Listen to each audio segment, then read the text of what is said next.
Hello, good morning. Welcome to top rankers SLN YouTube channel. ये हमारा YouTube channel है, इस पर डेली करंट अफेयर्स का वीडियो आता है।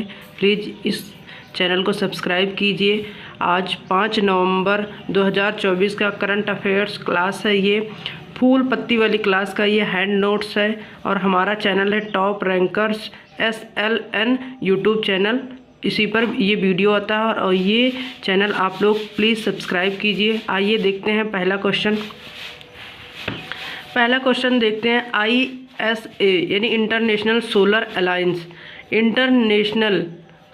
अलायंस ये इसका निर्माण कब हुआ था? ISA का COP जो 21 हुआ था 2015 में पेरिस में, वहाँ लॉन्च किया गया था।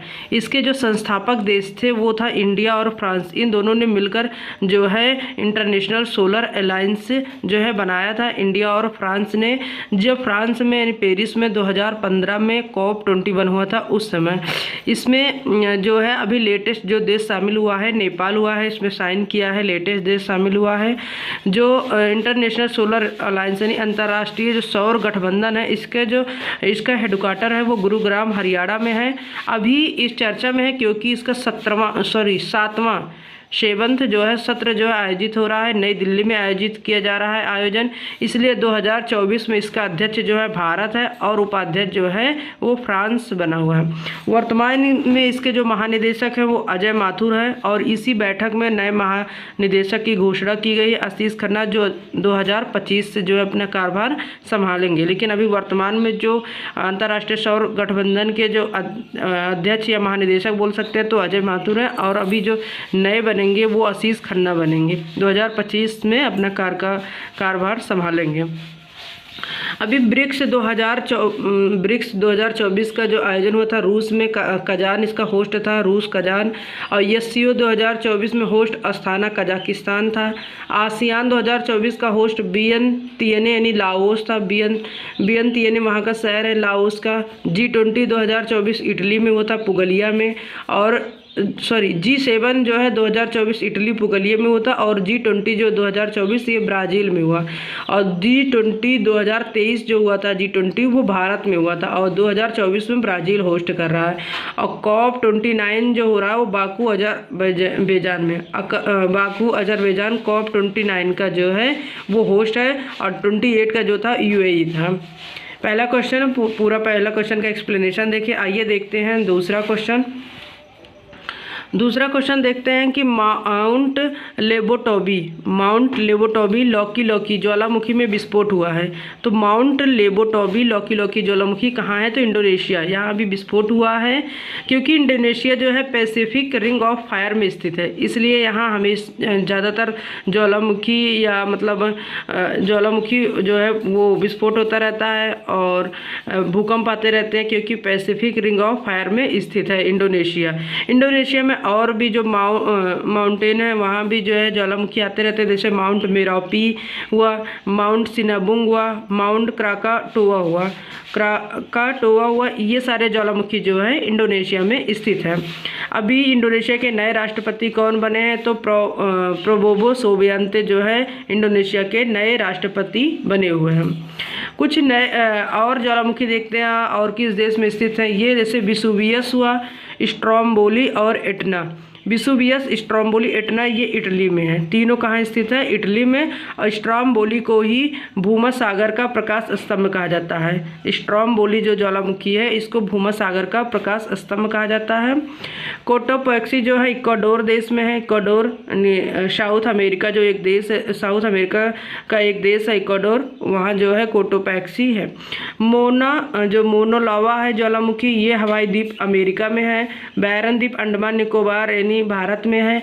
माउंट चिम्बराजो ये इक्वाडोर में है और माउंट किलिमंजारो तंजानिया देश में है। तीसरा क्वेश्चन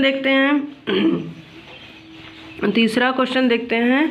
ये अनीश सरकार ये कहाँ के हैं? अनीश सरकार क्यों चर्चा में है? तो ये कोलकाता पश्चिम बंगाल के हैं। अभी अनीश सरकार की उम्र 3 साल 8 महीने की है। कितने छोटे हैं? 3 साल 8 महीने के हैं। और अनीश सरकार दुनिया के सबसे कम उम्र के फिडे शतरंज खिलाड़ी बने हैं। शतरंज के खिलाड़ी दुनिया के सबसे कम उम्र के बने हैं, क्योंकि ये 3 साल 8 महीने के, और इनकी फिडे रैंकिंग जो आई है 1555 आई है, 1555 आई है। अनीश सरकार ये भारत का जो नवीनतम ग्रैंड मास्टर बने हैं, भारत के जो सबसे नवीनतम अभी 85वें नंबर के ग्रैंड मास्टर बने वो श्याम निखिल बने हैं। श्याम निखिल जो है भारत के 85वें यानी 85 जो है वो शतरंज ग्रैंड मास्टर, मतलब शतरंज के खिलाड़ी ग्रैंड मास्टर बने हुए हैं श्याम निखिल। और शतरंज ओलंपियाड 2024 अभी हुआ है। शतरंज ओलंपियाड 2024 इसका होस्ट था बुडापेस्ट हंगरी देश। इसमें मेल फीमेल विनर था भारत में मेल जो ग्रुप था और फीमेल ग्रुप दोनों में विनर था भारत। शतरंज ओलंपियाड 2024 गोल्ड मेडल जीता है, और 2023 में जो इसका होस्ट था भारत था, चेन्नई में हुआ था ये। चौथा नंबर क्वेश्चन देखते हैं। कोलिन्स डिक्शनरी ने वर्ड ऑफ द ईयर 2024 किसे घोषित किया है? तो ब्रॉड ने BRAT ब्रॉड का वर्ड को घोषित किया गया है। कोलिन्स डिक्शनरी का हेडक्वार्टर कहाँ है? तो ग्लासगो स्कॉटलैंड में है। ये BRAT ब्रॉड को क्यों घोषित किया गया? क्योंकि चार्ली एक्सियस जो थे उनका एक एल्बम लॉन्च हुआ था ब्रॉड, जिसमें बताया गया था आत्मविश्वास स्वतंत्रता को दिखाया गया था। इस साल 2024 में कोलिन्स डिक्शनरी ने इसी वर्ड को वर्ड ऑफ द ईयर 2024 घोषित किया है, BRAT ब्रॉड को। इसका हेडक्वार्टर कहाँ है? ग्लासगो स्कॉटलैंड में है। अभी चर्चा में है कॉमनवेल्थ जो 2024 में जो कॉमनवेल्थ गेम्स है 2026, कॉमनवेल्थ गेम 2026 ये आयोजित होना था ऑस्ट्रेलिया में, लेकिन ऑस्ट्रेलिया ने मना कर दिया, इसलिए इसका होस्ट जो होगा ग्लासगो स्कॉटलैंड में होगा। क्योंकि अब की बार जो 2026 में होगा कॉमनवेल्थ गेम्स, उसमें कुश्ती हुआ, जैसे शूटिंग हुआ, ये सारे खेल को जो है मना कर दिया गया है कि ये सारे खेल शामिल नहीं होंगे। 2022 में होस्ट कौन था कॉमनवेल्थ गेम्स का? तो बर्मिंघम स्कॉटलैंड था। अभी फर्स्ट बार जब ये हुआ था कॉमनवेल्थ गेम्स तब होस्ट कौन था? हैमिल्टन कनाडा था। भारत का कुल पदक कितने जीता था 2022 में? तो वो था 61 पदक जीते थे। अभी हाल ही में पेरिस ओलंपिक 2024 हुआ। पेरिस ओलंपिक जो है ये इसका होस्ट तो पेरिस यानी फ्रांस था। इसमें भारत जो है 7 पदक जीता था, जिसमें 0 गोल्ड यानी कोई भी गोल्ड नहीं था, 1 जो है सिल्वर था, 5 जो है ब्रॉन्ज मेडल यानी कांस्य पदक था। टोटल 6 था, 6 और 1 7 पदक जीते थे, जिसमें से रैंक थी इसमें भारत की 71वीं रैंक थी। पैरा ओलंपिक जो इसमें भारत ने 29 पदक जीते थे, इसमें पैरा ओलंपिक में जो था 18वीं रैंक थी भारत की। 5वां नंबर क्वेश्चन है कि विश्व सुनामी जागरूकता दिवस 2024 कब मनाया जा रहा है? तो 5 नवंबर, आज ही मनाया जा रहा है 5 नवंबर को। इसकी शुरुआत हुई थी 2015 में। सुनामी जो है एक जापानी वर्ड है। सुनामी का जो इंग्लिश में लिखा जाएगा वो टी साइलेंट वर्ड रहता है। सुनामी जो है जापानी वर्ड है, इसका अर्थ होता है तट की ओर उठने वाली लहरें। सुनामी का अर्थ जो होता है तट की ओर उठने वाली ऊंची लहरें जो होती है, इसका अर्थ होता है, ये जापानी वर्ड है। और विश्व सुनामी जागरूकता दिवस 5 नवंबर को मनाया जा रहा है। इसकी शुरुआत 2015 से हुई है। 6 नंबर क्वेश्चन देखते हैं। 6 नंबर क्वेश्चन है कि निन्गोल चिक्कोबा त्यौहार कहाँ मनाया गया? मणिपुर में मनाया गया। ये जो है मैती जो समुदाय होते हैं मणिपुर में, वो लोग मनाते हैं निन्गोल चिक्कोबा त्यौहार। इसी को मतलब मणिपुर में भैया दूज के त्यौहार को मणिपुर में निन्गोल चिक्कोबा त्यौहार कहा जाता है। भैया दूज का त्यौहार है। मणिपुर में और कौन कौन से फेस्टिवल मनाए गए? जैसे मेरा हाई चोंगपा त्यौहार ये भी मणिपुर में मनाया गया है। संघाई महोत्सव मणिपुर में मनाया जाता है। मणिपुरी ये जो शास्त्रीय नृत्य होता है, इसकी जो फेमस कलाकार है वो झावेरी बहनें हैं, 4 बहनें हैं। ये चारों जो है मणिपुरी शास्त्रीय नृत्य करती है, क्लासिकल डांस है, झावेरी बहनें इसलिए बोला जाता है। और होजागिरी जो फेस्टिवल है, होजागिरी त्रिपुरा में मनाया जाता है। और लाई हरोबा ये भी मणिपुर में मनाया जाता है। कीर्तन है वो पश्चिम बंगाल में मनाया जाता है कीर्तन। और सन कीर्तन जो होता है ये यूनेस्को अमूर्त धरोहर में शामिल है, ये भी मणिपुर में मनाया जाता है। थांगटा जो है ये मार्शल आर्ट है। थांगटा क्या है? मार्शल आर्ट डांस है, ये भी मणिपुर का है। और पुंग चोलम जो है ये भी मणिपुर का। इसमें ढोलक जो है लेना अनिवार्य माना जाता है।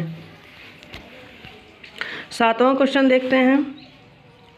7वां क्वेश्चन है कि स्टार्टअप को बढ़ावा देने के लिए दो योजना शुरुआत हुई है 2 योजना की। स्टार्टअप को बढ़ावा देने के लिए 2 योजना, एक है एलिवेट योजना, दूसरा है कान योजना। ये दोनों योजना जो है कर्नाटक सरकार ने लॉन्च किया है, एलिवेट योजना और कान योजना। एलिवेट योजना में क्या कहा गया कि स्टार्टअप को 50 लाख रुपए का लोन दिया जाएगा। स्टार्टअप को जो है वो 50 लाख रुपए का लोन दिया जाएगा। और कान योजना में बताया गया स्टार्टअप इकोसिस्टम जो है डेवलप किया जाएगा। कर्नाटक में ये दोनों योजनाएं लॉन्च की गई है। कर्नाटक का जो है फेमस है नृत्य यक्षगान नृत्य कर्नाटक का है। ढोलू कुनीता ये भी कर्नाटक का नृत्य है। और बोलक जो है नृत्य ये भी कर्नाटक का नृत्य है। कर्नाटक की राजधानी बेंगलुरु है। 8वां क्वेश्चन है कि वर्धा अभ्यारण्य अभी चर्चा में है। वर्धा अभ्यारण्य कहाँ है? गुजरात के पोरबंदर जिले में। वर्धा अभ्यारण्य गुजरात के पोरबंदर जिले में है।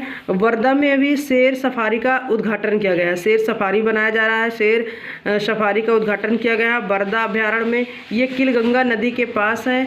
और गुजरात में कौन कौन से राष्ट्रीय उद्यान हैं? तो गिर राष्ट्रीय उद्यान है, ब्लैक बक नेशनल पार्क है, कच्छ की खाड़ी जो समुद्री राष्ट्रीय उद्यान है ये भी गुजरात में है। अभी हाल ही में चर्चा में था पक्के टाइगर रिजर्व। पक्के टाइगर रिजर्व जो है ये तितली पार्क यहाँ शुभारंभ किया गया, तितली पार्क का शुभारंभ किया गया। और पक्के टाइगर रिजर्व कहाँ है? अरुणाचल प्रदेश में है। अरुणाचल प्रदेश में है। 9 नंबर क्वेश्चन है सूचना के अधिकार संग्रहालय की आधारशिला रखी गई है। तो जो सूचना यानी RTI जो है राइट टू इन्फॉर्मेशन, इसके म्यूजियम की आधारशिला कहाँ रखी गई है? तो बियावर अजमेर में रखी गई है। आइए देखते हैं RTI का हिस्ट्री। RTI यानी राइट टू इन्फॉर्मेशन, इसकी शुरुआत जो हुई थी वो मजदूर किसान शक्ति संगठन ने किया था। मजदूर किसान शक्ति संगठन ने, इसकी जो नेता थी अरुणा राय ने इसके जो शुरुआत की थी। 1996 में आंदोलन शुरू हुआ था। कहाँ से हुआ था? ब्यावर अजमेर से शुरू, राजस्थान से शुरू हुआ था। इसीलिए अभी म्यूजियम बनाया जा रहा है ब्यावर अजमेर में। जो संग्रहालय बनाया जा रहा है, इसी संग्रहालय में प्रस्तावना जो है उसका हिंदी और इंग्लिश जो है वर्जन हिंदी और इंग्लिश में भी लिखा गया है प्रस्तावना को यहीं पर। और ये RTI जो है जब 1996 में आंदोलन हुआ तो आंदोलन बहुत जोर पकड़ लिया। ब्यावर अजमेर राजस्थान से शुरुआत हुई थी, पूरे देश में फैल गया। तो 2005 में RTI एक्ट आया था और 12 अक्टूबर 2005 में RTI यानी लागू हुआ था ये एक्ट। और राइट टू एजुकेशन एक्ट भी 2009 में आया था और 1 अप्रैल 2010 से राइट टू एजुकेशन यानी शिक्षा का अधिकार लागू हुआ था। 10 नंबर क्वेश्चन देखते हैं, लास्ट क्वेश्चन है ये। मिस ग्रैंड इंटरनेशनल 2024 का खिताब जीतने वाली मिस ग्रैंड इंटरनेशनल 2024 का खिताब जीतने वाली कौन बनी है, कौन सुंदरी है? तो 3rd एशियन है और 1st इंडियन है। फर्स्ट इंडियन है रेचल गुप्ता, इन्होंने ये खिताब जीता हुआ है। इसका जो होस्ट है मिस ग्रैंड इंटरनेशनल 2024 का वो बैंकॉक यानी थाईलैंड है और 12वें क्रम का है यानी 12th जो है एडिशन है। और इसको जीतने वाली है रेचल गुप्ता है, फर्स्ट इंडियन है और 3rd एशियन है। हाल ही में चर्चा में था कि बोमन ईरानी जो एक्टर हैं, इनको टोरंटो फिल्म फेस्टिवल में बेस्ट एक्टर का अवार्ड मिला हुआ है। आप लोग कमेंट करके बताइएगा कि अभी हाल ही में फेमिना मिस इंडिया जो है वो कौन बनी है, फेमिना मिस इंडिया 2024 कौन बनी है? आप लोग कमेंट करके जवाब दीजिएगा। प्लीज़ आप लोग हमारे चैनल को सब्सक्राइब कीजिए, लाइक कीजिए, शेयर कीजिए, ज़्यादा से ज़्यादा कमेंट करके आप लोग अपने सुझाव दे सकते हैं। और बहुत सारे ये वीडियो आप देखिए, आपके एग्ज़ाम के लिए बहुत ज़्यादा इम्पोर्टेंट है। Okay, bye bye, thank you, जय हिंद।